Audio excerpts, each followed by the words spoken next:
Another Brink Radio exclusive. What's happening, everybody? Of course, it's your host, Brink Young, coming straight out of them South Memphis slums, and you are listening to Brink Radio right here on 96.3 FM. Talk about bumping 96.3 because you know Brink put the B in bumping. Look, we got some super special guests on the show right now. Joining me is Dr. Umar Johnson and Cynthia Pulliam of Centurion Community Support Center. How you guys doing? Amazing, amazing. So, of course, let's go ahead and address Dr. Umar Johnson. You are actually coming to Memphis. We're talking about Saturday, November 25th from 9 a.m. to 5 p.m. The address is 2234 Lamar Avenue for a parenting boot camp. Is that correct? Yes, sir. All right. So let's go ahead and talk about that, man, because it's a lot going on in this city. You know, it's a lot going on in Memphis. Memphis is, man, a war zone right now. If we can address some numbers. Let's talk about this last year, over 4,000 juveniles were arrested. You know, more than 500 of them were arrested for motor vehicle theft. Recently, we seen videos go viral in Memphis, what the news is calling a flash mob. Over 50 black youth looting gas stations, stealing clothes and shoes out of city gears. Even a video of them stealing out of a FedEx truck while it was at a red light. Let's talk about it, man. Well, for me, the big issue would not be as much as what the youth are doing, Okay. but what the community is not doing. What you just described is a symptom. It's not the problem, it's a symptom. And it is a symptom of a black community nationally and locally that does not take charge of its youth, does not provide for its youth, does not educate its youth, does not employ its youth, does not train and raise its youth. The black community has no program whatsoever for black children. And as we know, the idol's mind is the devil's workshop. And our children are being raised in a community that worships money and materialism. So if you're being raised in a community that worships money and materialism, despite the pseudo-religious positions that we like to profess, because the black church is just as materialistic as the brothers on the corner. And so when you live in a community that's that materialistic, but yet the community isn't training you in order to build your own business, the community isn't employing you so you can make money legally, then you're naturally going to be inclined to engage in behaviors that are self-destructive and that are illegal, so you can acquire those things that your very own community told you you need in order to be somebody in this world. So the black community culture itself is a culture that breeds criminality. It is a culture that breeds dysfunction. It is a culture that breeds young people who are going to end up destroying their lives before their 30th birthday, because the black community not only has no program for them, but it also has no interventions to help them get their life back on track after they've made a wrong turn. Well, one question I got for you. How much of this juvenile crime is birthed by poverty? Well, poverty is an incubator for crime. Okay. Wherever there's poverty, there's crime. And why is that? Because when people don't have the ability to provide for their basic needs, they automatically engage in illegal activity in order to provide for their basic needs. So poverty and crime go hand in hand. Now, the narrative of the United States government, the narrative of American media, the narrative of the black bourgeoisie as well as the white aristocracy is that crime is a personality dysfunction, that crime is a character disease. This is the narrative that comes from the eugenics movement. It's also the narrative that's being pushed by many of America's state governments. They want people to believe that criminals are born. Criminals are a function of being bred by poor parents or bad parents. Nothing could be further from the truth. Crime is not in your ancestry. Crime is not in your DNA. Crime has nothing to do with your genetics. Crime is a function of the society. Wherever there are criminals, it is because they exist in a society that breeds them. And that means that that is a society that does not provide for the needs of all of its people. Absolutely. Now, this next question is actually to both you, Dr. Umar, as well as Cynthia Pulliam. What age or age range do you think the parent-to-child disconnects happen? Well, I would go first. The parent-to-child disconnect, and I want to be very clear about something, because when we have these conversations, one of the things that perturbs me a lot is we always go back to the parent. and we don't like to put responsibility on the community that the parent and child are living in. As African people, we come from a communal culture. The community is ground zero, not the home, the community. And the reason I have to emphasize that over and over again as I travel the world is the fact that most of our children in America, 2/3 of them, are raised by single mothers. Single mothers raising multiple children in poverty or barely out of poverty. And some of these mothers are considered middle class by white standards because class is determined by income and occupation. It has nothing to do with wealth, okay? But many of our so-called middle class single black moms are also 2 or 3 steps away from poverty. And so if we're waiting on single black mothers who are already overburdened, who are already stressed to the max, if we're waiting on single black mothers to turn the tide when it comes to properly raising our children, we'll be waiting forever because they need support. We're not supporting them. Nobody indicts the black church when we have these conversations. Nobody indicts the black community-based organizations when we have these conversations. Nobody indicts the black fraternities, sororities, the Masonic lodges when we have these conversations. Nobody indicts the black politicians or the black business owners when we have these conversations. The single black mother is often made the scapegoat. She is not the only person responsible.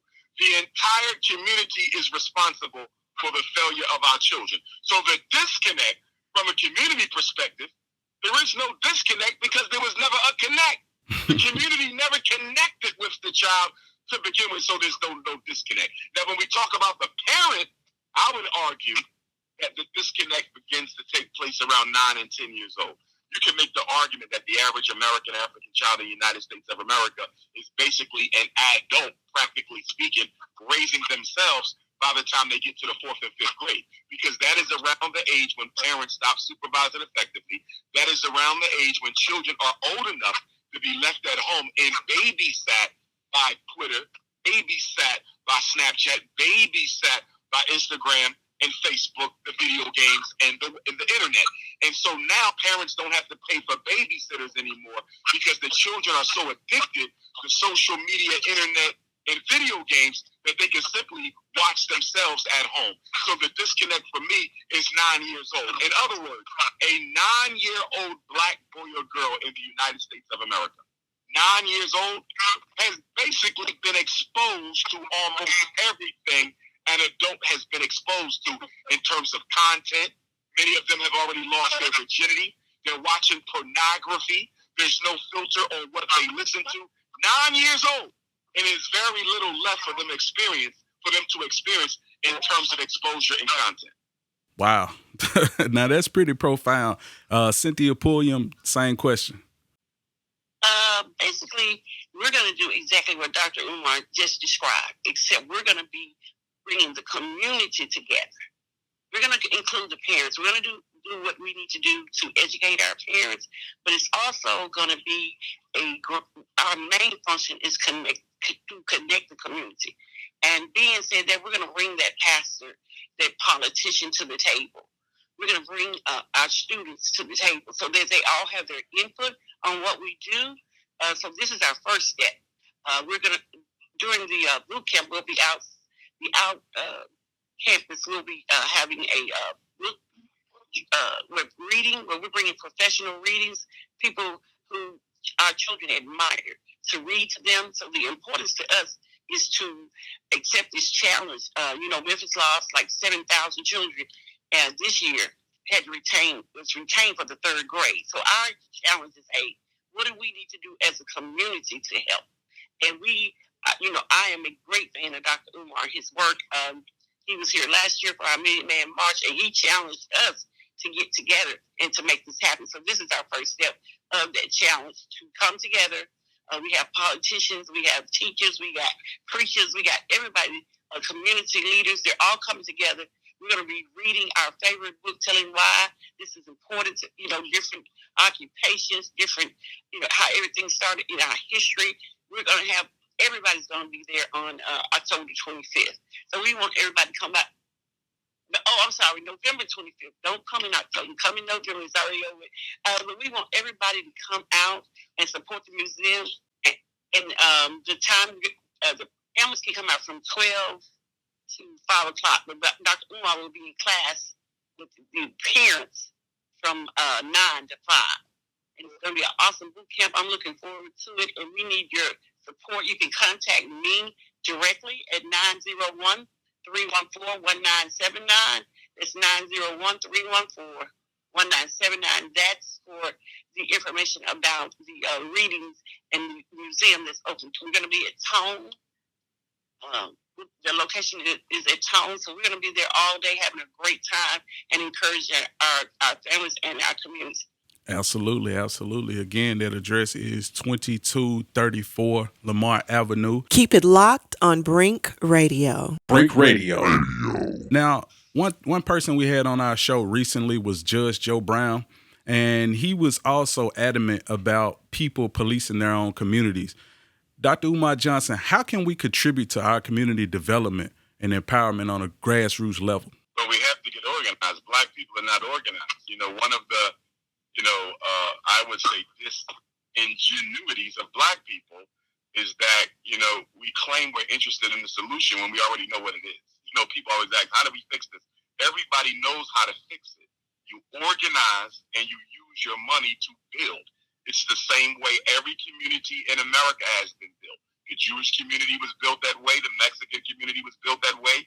The Arabs built their community that way. The Anglo-Saxons. It's no secret how you build. You come together, you use your money, your time, and your energy to build and create opportunity for your people. It's that simple. We need the supermarkets. We need the schools. We need the banks. We need the hospitals. We need the distribution. We need the factories. We need the employment. We have to come together, but therein lies the problem with Black people. We are the most self-hating of all the races within this country. The average Black person isn't the least bit concerned about what is happening to their community. They're only concerned about what's happening to them and their family. We tend not to do anything about racism until it shows up on our front door. In fact, as I have this conversation with you, I'm in Chicago, and I'm going to be speaking tonight to address the migrant crisis in Chicago, where the U.S. government, in cahoots with the government of Illinois and the city government of Chicago, is bringing all these anti-Black South American migrants to Chicago to basically replace Black people. It is a modern-day ethnic cleansing. But I bring that up to say that Emmett Till's mother, Mamie Till Mobley, rest in paradise to her, I remember her once saying that before her son was lynched, she thought the problems of Black people in the South were none of her concern. Wow. She said she didn't pay it any mind. But she said after her son was lynched, she realized the problems of all Black people, the problems of any Black people are the problems of all Black people. That same sentiment was echoed by one of the mothers of one of the recent police lynchings that took place. I don't know if it was Michael Brown's mother or Trayvon's mother, but someone else's mother said something similar, that they really didn't pay attention to what happened to Black people in general until the police took their son's life. That is the problem with us as Black people. We do not care what happens to other Black people. We only care about ourselves. And a lot of this has been reinforced by Black religion, particularly the Black church, that teaches Black people to not be concerned about anyone except Christians. If they're suffering, it's because they're not Christian, which has nothing to do with it, because Christians suffer, Muslims suffer, Jehovah's Witnesses suffer. We suffer because we're Black, not because of what we believe in. But we are living right now in a generation and in a time of mass psychopathological individualism and selfishness amongst Black people. It is extremely difficult to get Black people to think about anything more than themselves. A lot of this grew out of the aftermath of the chemical and biological warfare campaign against the Black community that took place in the 1980s in the form of crack cocaine and in the form of HIV. That destroyed the foundation of the Black community. That eroded the trust. That gave birth to a desperation consciousness and an individualism that we're still struggling from right now. And then you add to the aftermath of that a hip-hop community and generation that gave birth to a conspicuous form of consumption that Black America has never seen, where our children have been brainwashed by the celebrities into thinking you got to have expensive clothes and expensive jewelry in order to be somebody. So just imagine the poorest children in America being told you got to have these expensive things in order to be somebody, and we wonder why we have so much crime in our community. And that's actually where I was getting ready to segue, man. You recently made a statement about hip-hop glorifying death and its negative messages poisoning the black community. What would be the middle ground for artists? There is no middle ground. Okay. You're either for African people or you're not. There's no middle ground. And one of the issues we have as African people is we always look at the middle ground. There is no middle ground. You know, I'm right outside the gravesite of Queen Mother Dr. Ida B. Wells, as you know, who was probably the foremost advocate, champion, and defender of African life when it came to protests and lynchings across the country. This little black woman born in slavery risked her life to document and expose the lynchings of black people all over this country. Ida B. Wells, at the time of her height of her career, she was second only to Frederick Douglass in terms of prominence. Had Frederick Douglass not been, Ida B. Wells would have went down in history as the first black woman to be the undisputed leader of black America at the time that she lived. Go to Ida B. Wells and ask her, is there a middle ground? There ain't no middle ground. You're either for your people or you're not. There is no middle ground for preaching death and destruction. There is no middle ground for preaching violence and murder. There is no middle ground for drug selling and misogynation against black women. There is no middle ground for that. You're either for your people or you're not. And one of the biggest contradictions of black America in the 21st century, we think there's a middle ground. There's no middle ground. You're either both feet in or you're both feet out. Having one foot in and one foot out is like having both feet out. You're either all for your people or you're not for your people at all. It's like asking somebody, are you almost free? There's no such thing as being almost free. You're either free or you're not. It's like asking a woman, are you almost pregnant? There's no such thing as being almost pregnant. You're either pregnant or you're not. Almost dead. There's no such thing as being almost deceased. You're either deceased or you're living. And we got to get out that gray area, because that gray area gives too many black people an opportunity to work against the race under the false assumption that they're doing some good while they're doing a whole lot of bad. And I totally agree with you on that, you know, because a lot of artists understand what they're doing in their music, but on the flip side, they like to speak positive to the kids on other platforms other than their music. No. That's like Adolf Hitler preaching death and destruction Monday through Friday. But on Saturday and Sunday, he give out a couple turkeys. He give out a couple pair of sneakers. He dedicates a playground. He tell the black kids to be all they can be. And I'm saying black because there was over 50,000 Africans who were also exterminated in the Nazi camps. So I'm speaking of our people, not nobody else's people. And that's like Adolf Hitler, you know, exterminating black people during the week and telling black kids to be all they can be at night. It's a complete contradiction. You know, any rapper who says, even though my music says one thing, when I talk to children face to face, I say something completely different. Which do you think is more influential? The music they hear every day, or your 20-minute speech in the school assembly one day and they'll never see you again? It's complete nonsense. The bottom line is this. Black people, there is no standard of honor in our community that would require us to take the high road in defense of the community instead of the low road for money. Money is God in black America. Money is God. Money is God to the black Christian. Money is God to African-American Muslims. Money is God. So most Negroes in America do not have enough racial honor to make the decision not to do something that they know is going to negatively affect their community if they're getting paid to do it. We're the only people like that. No other community can you exist working against the best interests of your community with the excuse that you're being paid. Okay, only in black America is money more important than life. Absolutely. And I'm not giving the artist a pass, but my question would be, is there a way to separate the entertainment from real life? Because some of this music is dope. You know, No, it's not. No, it's not. Okay. It's not. And I'm going to tell you why. Okay. This is why gangster rap is different from Hollywood movies. You know what the difference between, because the rappers will say, well, you know, the movies have death in it. Well, first of all, most of the movies have white stars in them. Okay, there's Correct. very few black stars our children see on TV, so they're not being influenced by white folks. So that's number one. But number two, when you watch a movie, everybody knows this is make believe. When you go to the movies, everybody knows that this is make believe. So how is that different from gangster rap? You know how it's different? The gangster rapper says his content is a direct reflection of the life he lives. So the narrative from the gangster rap community is that this is real life. So when children hear their music, they believe they're listening to the God's honest truth. They're not listening to a stage play. They're not listening to some concocted make-believe story.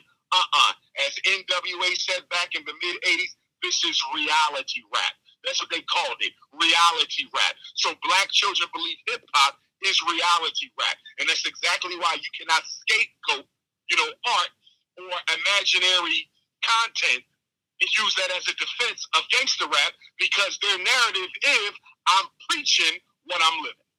That's deep. That's deep, and I can't argue with that one because you're absolutely right.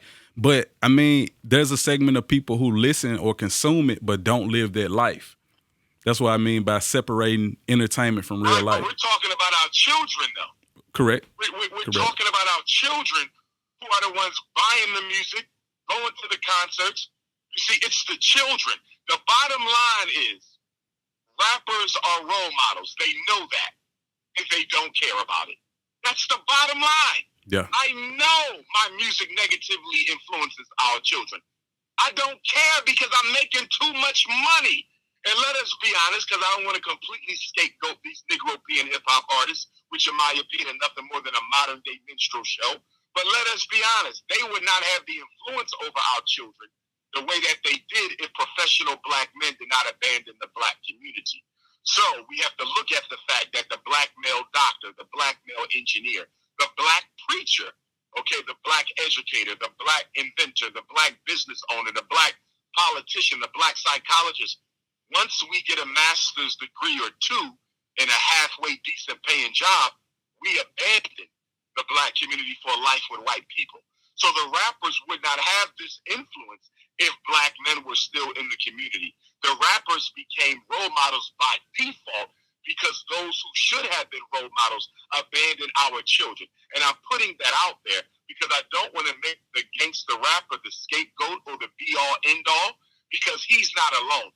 Yes, he is to be held responsible. I'm not giving him no pass. But at the same time, as much as I have to incriminate the gangster rapper for preaching death and destruction to our children, I also have to incriminate all black men who no longer live in the community or operate in the community. Because if they were still there, our children would not have had access to gangster rap. In fact, if black men were in the black community the way that they needed to be, gangster rap would have never even been created. Brink Radio. Let's talk more about this. Parent boot camp. You guys will be covering and providing resources on mental health, special education, autism, and more. Let's dive deeper into it. Well, the Black Parent Boot Camp is a training that I give. It's a very intense training that takes a lot of energy. And it's a training where I go over everything from A to Z that black parents need to know in order to successfully protect their children. Now, we're going to do 9 to 5 on November the 25th, although the training is normally a 9 to 9 program. But we're going to get as much in as we possibly can. And I'm only doing this one time per state. So all black parents who live in the state of Tennessee, they should make it their business to be in Memphis on Saturday, November the 25th, to get this training, because we're going to go through the entire special ed law, the entire special ed code, the entire psychological evaluation process, the entire 504 law. We're going to go over all the disabilities by federal definition, the intellectual disability, the emotional disturbance, autism, the specific learning disability, the speech and language impairment, the other health impairment, the brain injury, the orthopedic impairment, deafness, blindness, the health impairments. We are going all the way in.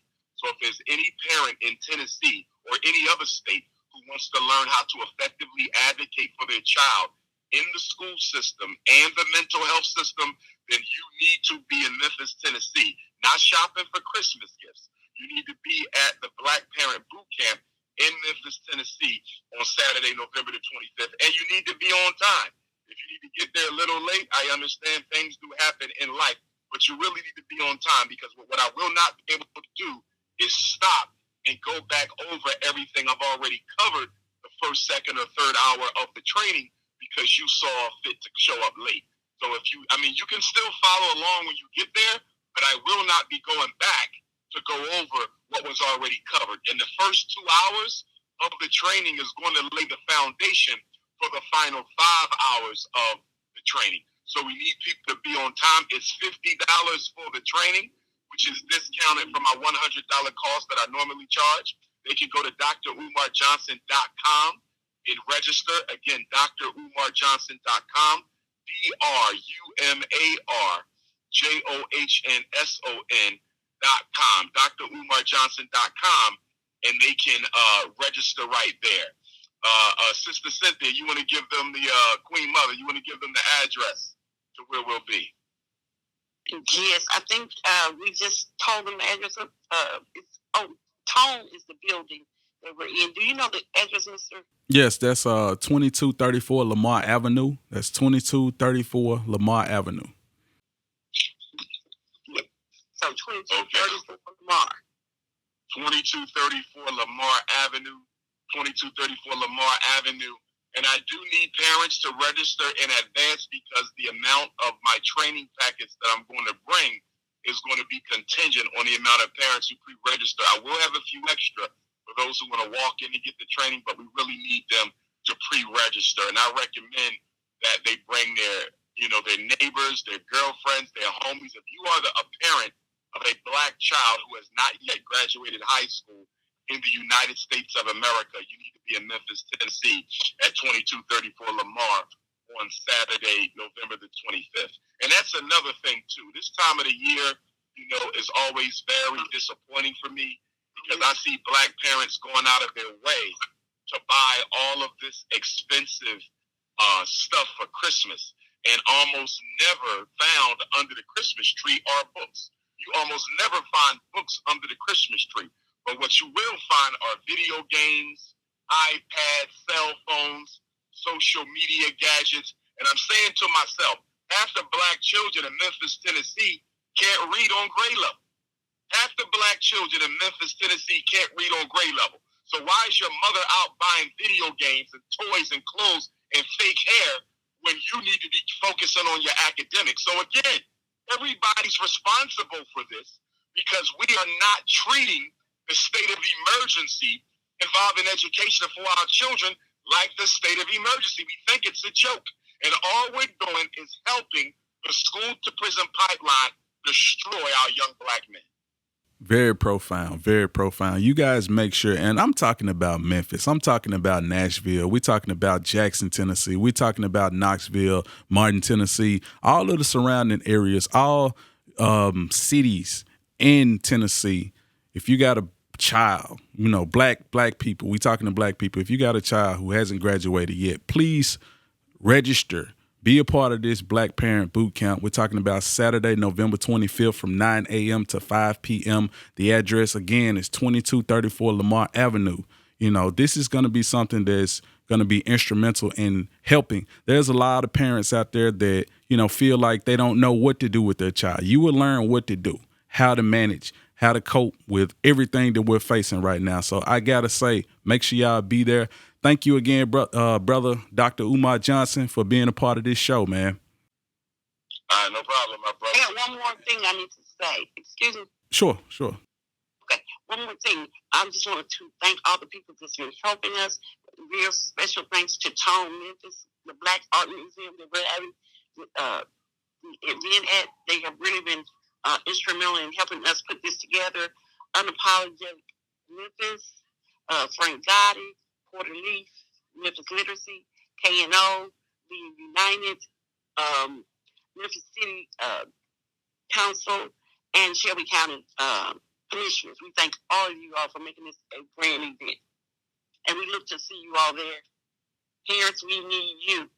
Absolutely. And Cynthia Pulliam, I definitely got to say thank you for being a part of this show. Thank you for putting on this event because it's very needed, very necessary, especially in the Memphis community. As Dr. Umar said, this time of year, a lot of people are shifting their focus to, the Christmas holiday, so to speak. But it's time to really shift their focus into building your family, building the black infrastructure, and empowering your community. So with that being said, thank you guys again for being guests on the show. Yes, sir, my brother. Appreciate you. Now back to Brink Radio.